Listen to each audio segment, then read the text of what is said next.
விளையாட்டு பிரியர்கள் அனைவருக்கும் அன்பு வணக்கம். இன்னும் ஒரு காணொளி. 2011 ஆண்டு இந்திய கிரிக்கெட் அணி 28 ஆண்டுகளுக்கு பின்னர் உலக கிண்ணத்தை தனதாக்கிய ஒரு நாள். இந்திய கிரிக்கெட் ரசிகர்களை பொறுத்தவரையில் இது ஒரு வெற்றிகரமான ஒரு நாள். ஆனால் மறுபுறத்தை இலங்கை கிரிக்கெட் ரசிகர்களை பொறுத்தவரையில் ஏற்க முடியாத மிகப்பெரிய ஒரு சோகத்தையும் கவலையையும் ஏற்படுத்திய நாளென்றால் அது ஒன்று மிக இல்லை. சங்கக்கார மஹேல ஜெயவர்தன இவர்களெல்லாம் இருந்த காலகட்டங்களில் இலங்கை கிரிக்கெட் அணி உலக கிண்ணத்தை ஏந்தி நாம் அழகு பார்க்க வேண்டும் என்று சொல்லி ஆசைப்பட்டு அங்கலாய்த்த அத்தனை ரசிகர்களுக்கும் மிகப்பெரிய ஒரு ஏமாற்றகரமான ஒரு நாளாக இந்த நாள் அமைந்திருந்தது. ஏப்ரல் மாதம் 2ஆம் தேதி 2011 ஆண்டு மும்பை வென்கடே மைதானம் புடை சூழ்ந்த ஏராளமான ரசிக பெருமக்கள் காத்திருந்தார்கள். இலங்கையும் இந்தியாவும் இறுதிப் போட்டியிலே முட்டி மோத போகின்றன. ஒரு பக்கத்திலே தோனி தலைவர், இன்னொரு பக்கத்திலே குமார் சங்கக்கார தலைவர். முதலில் துடுப்படுத்த ஆடுகின்ற அணிகள் தான் அதிகமான தடவைகள் உலக கிண்ணத்தை வென்ற என்கின்ற வரலாறு இருந்தது. 1996 ஆண்டு சேசிங் செய்து இலங்கை கிண்ணத்தை சுவீகரித்ததை தவிர்த்து பார்த்தால் அதிகமான தடவைகள் முதலில் துடுப்படுத்த ஆடிய அணிகள் தான் கிண்ணத்தை சுவீகரித்திருக்கின்றன. இலங்கை அணியும் இப்படித்தான். இலங்கை அணி இந்த போட்டியில் முதலில் துடுப்படுத்தாட கிடைத்த போது இப்படித்தான் எல்லோரும் நினைத்தார்கள். ஆரம்பத்திலேயே விக்கெட்டுகள் சரிக்கப்பட்டன. ஜகீர் கான் வீசிய முதல் 5 ஓவர்களிலே 3 ஓவர்கள் மெய்டின் ஓவர்கள். வெறுமனே 6 ஓட்டங்களை மட்டும் கொடுத்து ஒரு விக்கெட்டை கைப்பற்றி இருந்தார்கள் என்றால் எப்படியான ஒரு போலிங் எஃபர்ட்டை காட்டியிருப்பார்கள் என்று சொல்லி பாருங்கள். அப்படியான ஒரு நிலையில் இருந்த இலங்கை அணியை மீட்டெடுக்கும் மீட்பராக மஹேல ஜெயவர்தன 84 பந்துகளில் சதமடித்தார். இறுதி நேரத்தில் திஸ்ஸர பெரேராவும் வந்து வான வேடிக்கை நிகழ்த்த ஒரு பலமான ஒரு வலுவான ஒரு ஓட்டு எண்ணிக்கையாக இலங்கையினுடைய ஓட்டு எண்ணிக்கை பார்க்கப்பட்டது.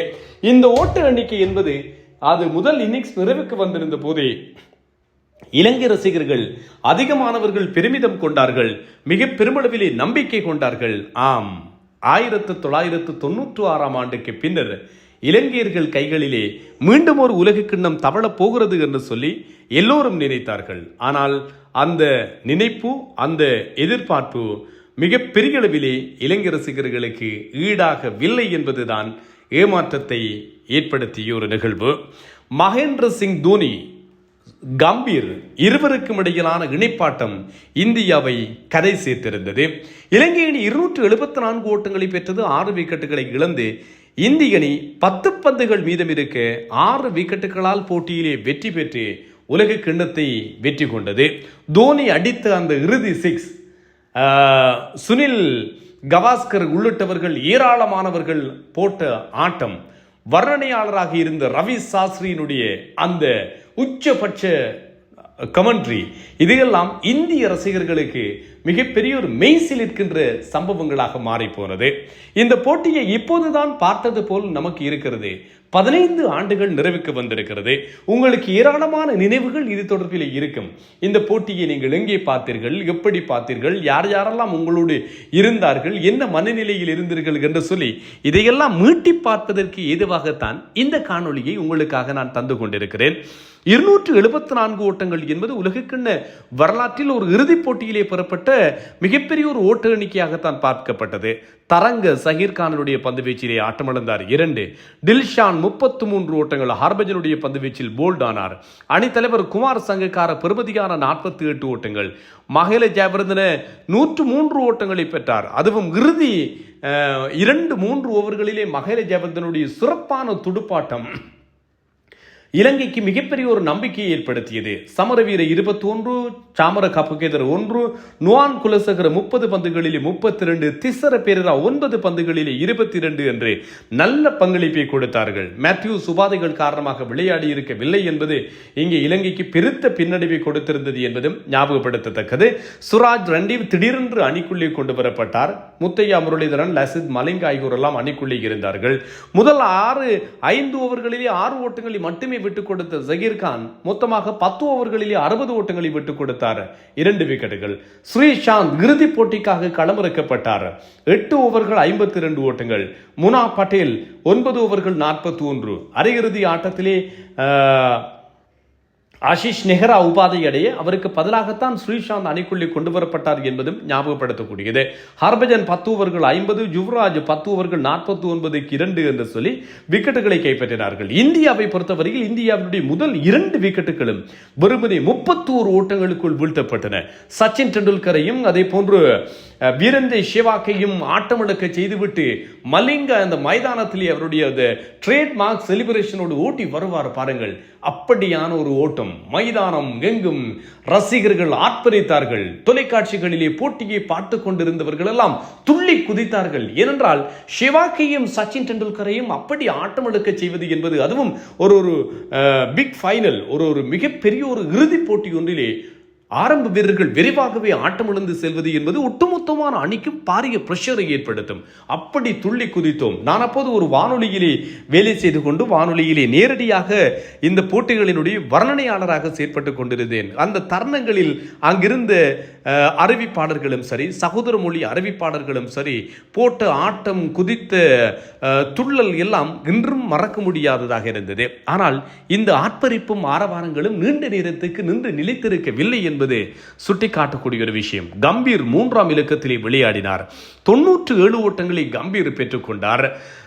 சஞ்சு சாம்சன் 97 ஓட்டங்களை அரையிறுதி ஆட்டத்திலே பெற்றுக்கொண்ட போது T20 உலக கிண்ணத்திலே கம்பீருக்கு நிகராக வர்ணிக்கப்பட்டது. சதங்களை விடவும் 97கள் பேசப்படுகின்றன என்று கம்பீர் ஒரு தனி நபருக்கான ஒரு சதத்தை பெறுவதை இலக்காக கொண்டு அவர் ஆடியிருக்கவில்லை. ஒரு பிரம்மாதமான இன்னிங்ஸ்.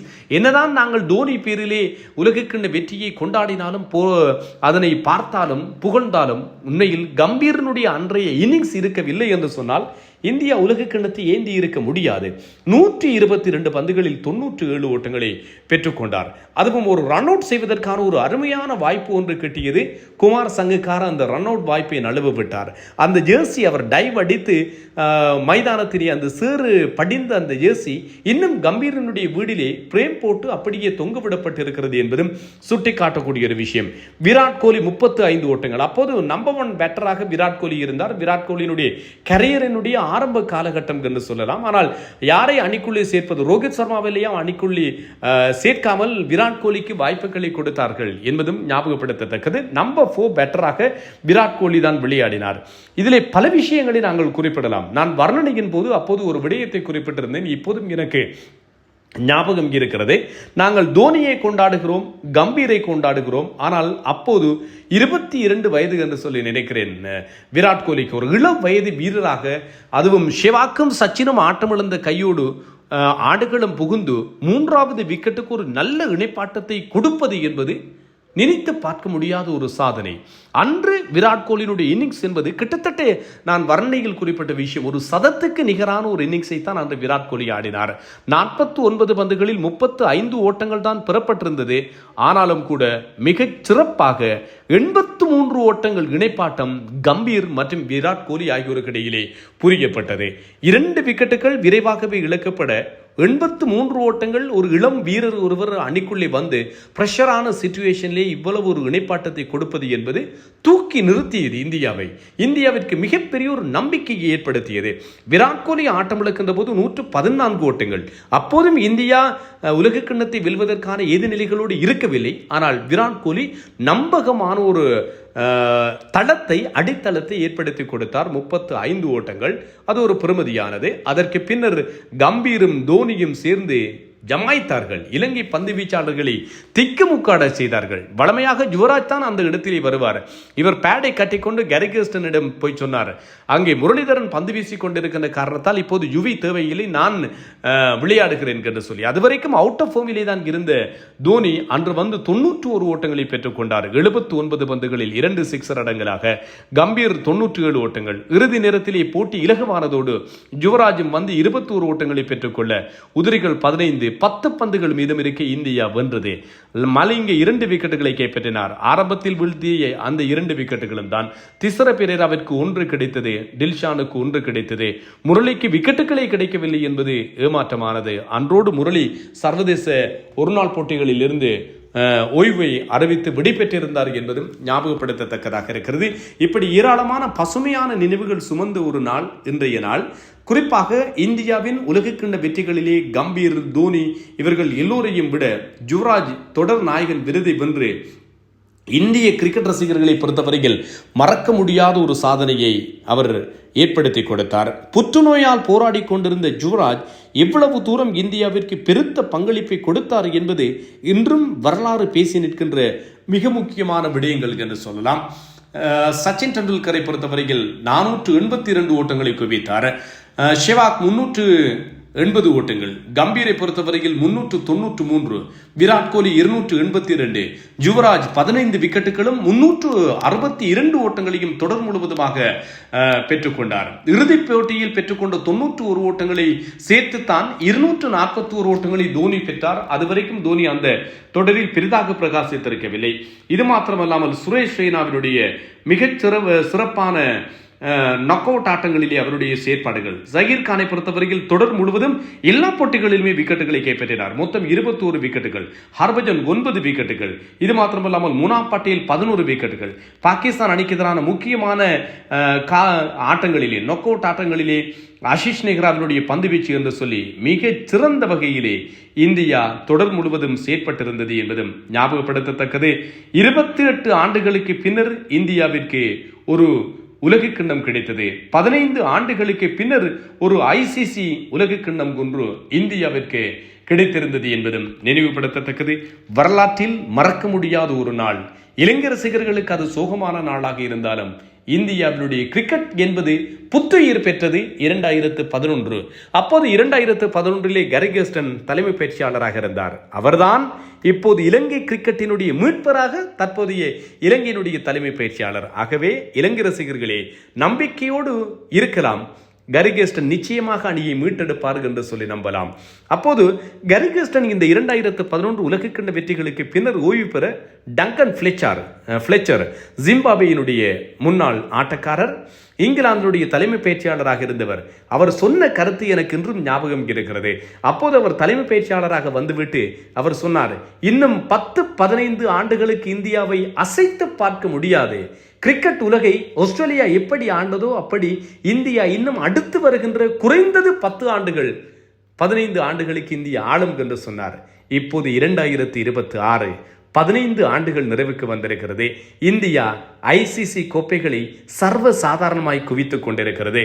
டங்கன் ஃபிளெச்சர் அன்று சொன்ன கருத்துக்கள் இன்று நிரூபணமாகி இருக்கின்றன என்பதும் குறிப்பிடத்தக்கது.